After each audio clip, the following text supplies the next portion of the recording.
Hey everybody, we are going to be cooking Som Tum today. And cooking's a bit of a misnomer because we are going to be making a cold salad. Som Tum is a Thai dish that I've never actually had before, but I have seen it on a lot of different Thai menus and things like that. So this is Som Tum from the Cultural Night Cookbook, and you are cooking with Mr. Tolley.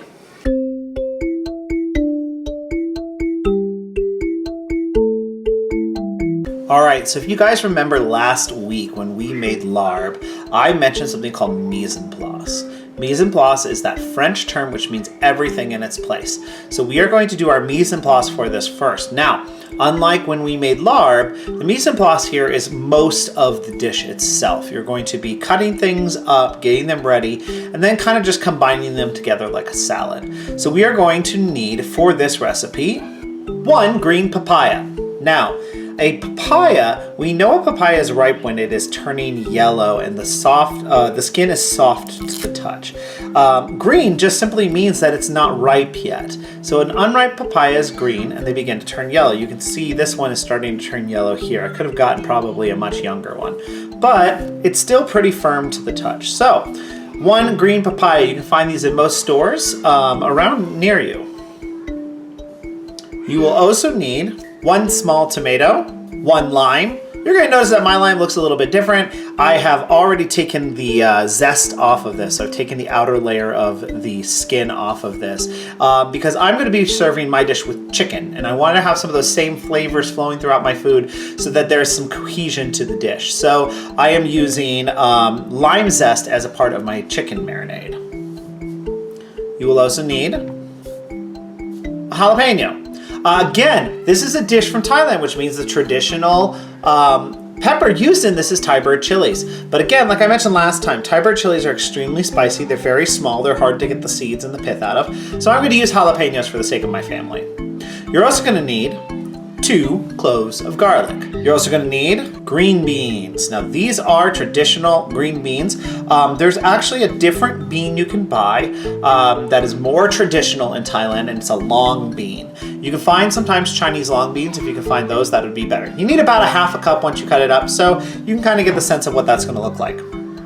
So that is all the vegetables that are going into this particular dish. You are going to need just a few other things to go with this to make it taste a little bit more like the dish, and those things are salt, half a teaspoon of sugar, and fish sauce. In this case, you're going to need exactly 1 teaspoon of fish sauce. That's it for this dish. There's not a lot of actual food requirements for this one, and there's no cooking involved. So this is one that you could do with your parents. There are some tricky things that you got to do to make sure that you're safe. So we'll make sure that we are cooking with our parents when we do this so that we don't cut ourselves or anything like that. Special equipment you're going to need for this is a knife, possibly a box grater. A box grater means that it's a box, has 4 sides to it. My box grater has lots of different things on it. And last but not least, you're going to need a peeler. I would highly recommend a couple of things before you start cooking. One of those is sharpen your knife. This is going to involve some pretty precise cuts, so the sharper your knife is, actually the better it is. A dull knife leads to cuts. You also want to make sure that you have a good peeler because you're going to be peeling a papaya. I've never peeled a papaya before, so I don't know actually how difficult it is, but we'll kind of go over how to do that safely in a second. All right, let's make some tom sum. All right, so papayas are quite a large fruit. You might probably will not end up using all of your papaya for this, but we're going to cut it all up anyways and get it ready to go. And we're going to start just by peeling it. Now, peeling is actually an excellent way for kids to get acquainted with knives because a peeling knife is very hard to cut yourself with. It is not impossible, but if you are following basic knife safety, then you should be fine. It's not like with a big knife or with any kind of other sharp knife where you can slip and nick yourself. So we are going to start by simply peeling off the outer layer of this green skin. So anytime I'm going to peel a fruit or a vegetable, I'm going to go with my hand as far away from where my peeler is as possible. And I'm going to do a nice, quick, long peel. Slowly, you don't have to go fast. You always see in TV shows that they're going super fast. It's not safe. Just take your time with it. So I'm going to take a little bit of time to peel this papaya.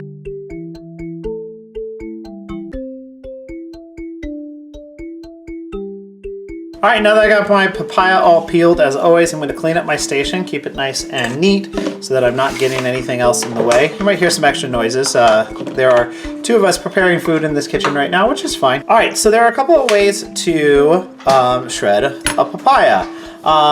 The easiest way you're going to find to shred a papaya is going to be using a box grater. Now, a box grater has these different holes in it, different sized holes. Each hole does a different thing. You are going to want the biggest side of this where you're going to get the biggest cuts if you're going to use a box grater. I will let you know ahead of time that I know people who have seriously injured themselves on graters before. So be very careful when you're doing this either way, even though it's safer. The nice thing about a box grater is it goes down flat. So I'm just going to pick up my papaya. Now you might have noticed when I was peeling it, the papaya slipped out of my hand. It's because this skin, this flesh right here, is slippery. So when I am doing this, I want to be very careful, and I just want to get nice, long, grated strips out of this. And there you go. That's one way to do it. You can see it's starting to change color towards the center. I'm pretty certain that my papaya is much riper than I usually would want this. So when you're picking out your papayas, try to get the greenest one that you can get for this particular dish. Now, if I was in Thailand, I would do a kind of special way of doing this. They have a way of shredding their papaya that's quite unique. If you are going to attempt this, make sure you either are an adult or you have an adult around who can help you. Because what you're going to do is you're going to hold your thing at the bottom. You're going to take your knife and you're just going to kind of chop. You're going to do it a whole bunch of times. And as you're doing this, you're making sure that your hand is well out of the way, fingers are well out of the way, paying attention to what you're doing, and you're making just little tiny cuts, and you can see them there. Then I'm going to take my knife, and I'm just going to shave off those cuts. And you can see, it gives me nice little shreds. So that is the traditional way of doing this in Thailand. So I'm actually going to do that the rest of the time because I can. I feel confident enough in my knife skills to do that. If you don't, use a box grater. No reason not to. So I will do that, and then I'll catch up with you guys in a second.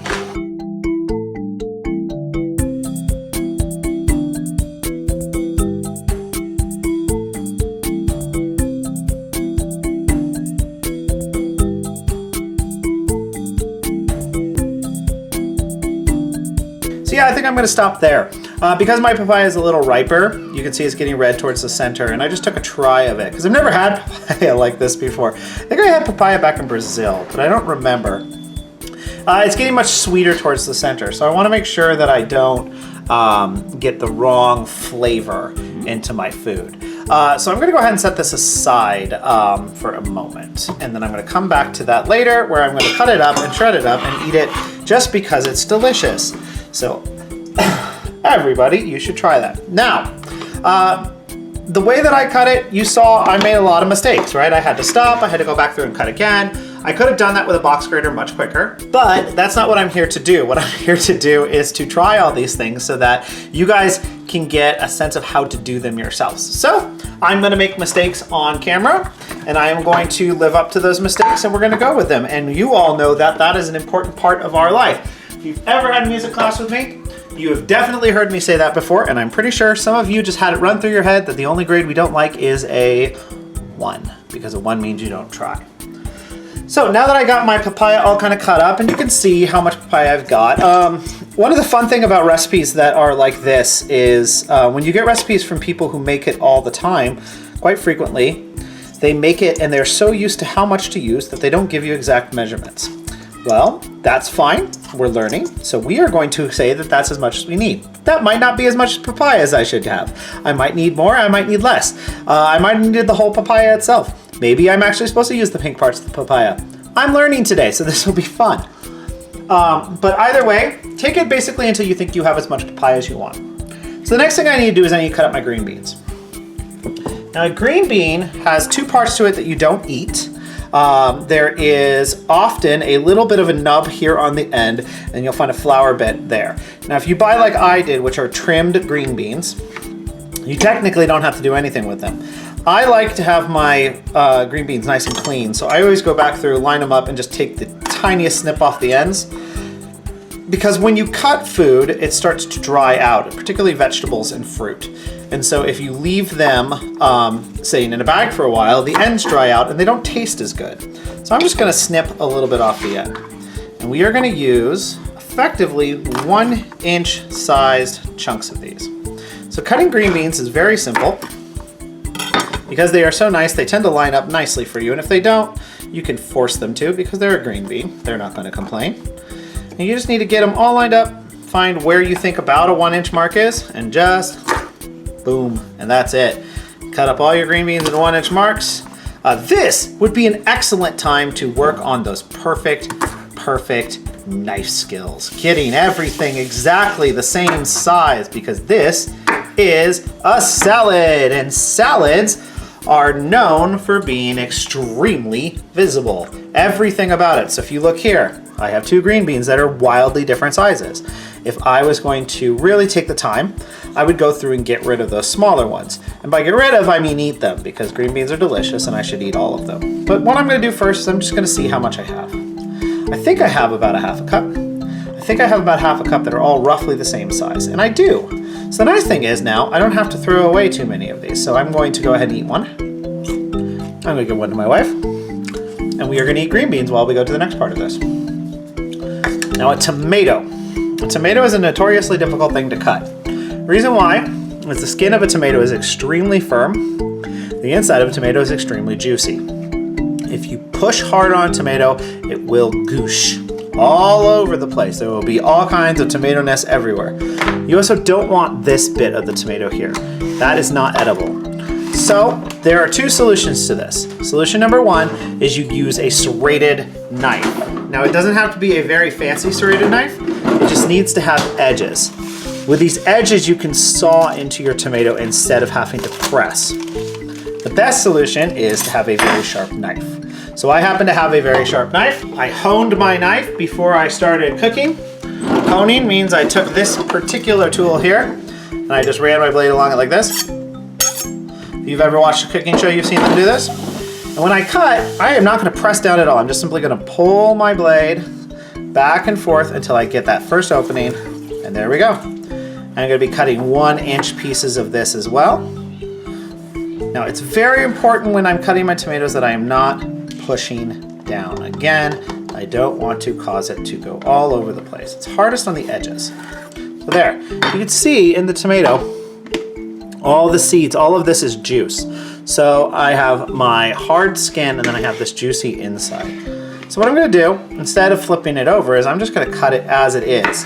So now that I don't have to worry about it, I'm gonna cut where the skin is not, and it makes my cutting significantly easier. So again, about 1-inch pieces, according to the recipe, which with my nice little small tomato here means I'm cutting them effectively in 1/4. So that's about a 1-inch tomato slice. So I'm gonna go ahead and cut those up. I'm gonna snip off this bit here. Don't want it, not edible. So I am going to next get ready for the next part of this, which is the stuff that gets kind of mixed together. All right, so apparently none of that actually recorded that I thought it was recording. So the cool thing is now you didn't get to hear all those mistakes that I made. This is kind of our finished stuff, and you can see there's some papaya in here. I'm gonna be adding papaya back into this and mashing it up because effectively what I'm doing is making a salad dressing.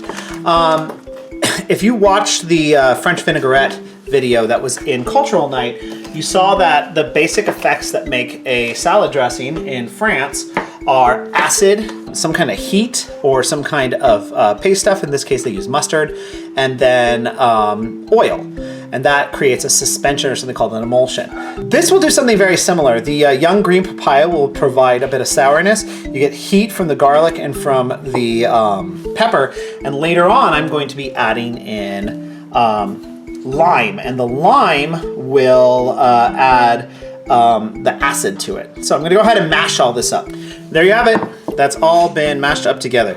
Notice it's not as finely mashed as a paste. It's not all of that. I'm gonna stick with it at this point because this is what I feel it should be. I could be wrong. As I said, I've never made this dish before. So I'm gonna go ahead and dump that back into my bowl with the rest of my papaya and with my green beans and with my tomato. All right, now all that's left to do is to finish dressing the salad. So I got my salad all here. I'm gonna take a spoon and kind of mix it all together a little bit to kind of spread around that yummy deliciousness of the chili and the garlic and papaya, get it starting to go. And then I'm gonna take my lime. And this is why I don't need the skin on my lime. This is why I took it all off. I'm gonna cut it in half. And I'm just gonna squeeze it right into here. So I don't need any of that zest on the outside. Most of the time you guys will throw it away anyways. It is delicious in things though, and should be used judiciously in all of your cooking needs. Let's put that into there. While I was doing this, researching how to shred papaya and some other things about this dish, I did see that some people actually also mash up some of their tomatoes with it to create a little bit of that juice. I'm going by the recipe we got. They don't do that, so we're going to say that that's what we're going to do. All right, there's my lime. I'm gonna add in my fish sauce. As I told you guys last time, fish sauce is essential in all Thai dishes. It is a staple of the food. I'm just gonna mix it all up now.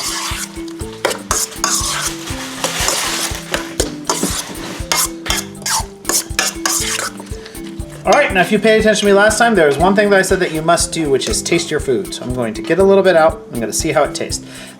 What I'm checking for is to see if this needs more salt or if it's actually as good right where it is.